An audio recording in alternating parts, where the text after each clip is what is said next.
এই ডাক্তার ইউনুস লোকটাকে দয়া করে কেউ থামান তো এবার। এ কি শুরু করেছে এয়ারপোর্টে যাত্রীদের জন্য?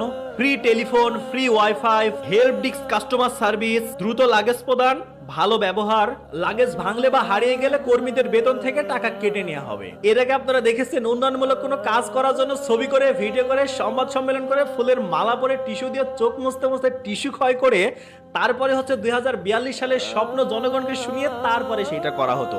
আর এই ডক্টর ইউনুসকে দেখেন, কোনো ঘোষণা দিল না, কোনো সেলফি তুললো না, কোনো ভিডিও নাই, সাংবাদিকদের নিয়ে কোনো সংবাদ সম্মেলনও করলো না, ফুলের মালাও গলায় দিল না, বাপ এবং সেই দাদার কোনো স্বপ্ন পূরণ করতে গেল না, নিজের কোনো স্বপ্ন পূরণ করতে গেল না, টিস্যু দিয়ে চোখের পানি মুছলো না, সে একটা টেলিফোন করে দিল, সবকিছু সমাধান হয়ে গেল। আসলে এর দ্বারা একটা জিনিসই প্রমাণ হয় যে শিক্ষিত মানুষ কথা কম বলে এবং কাজ বেশি করে।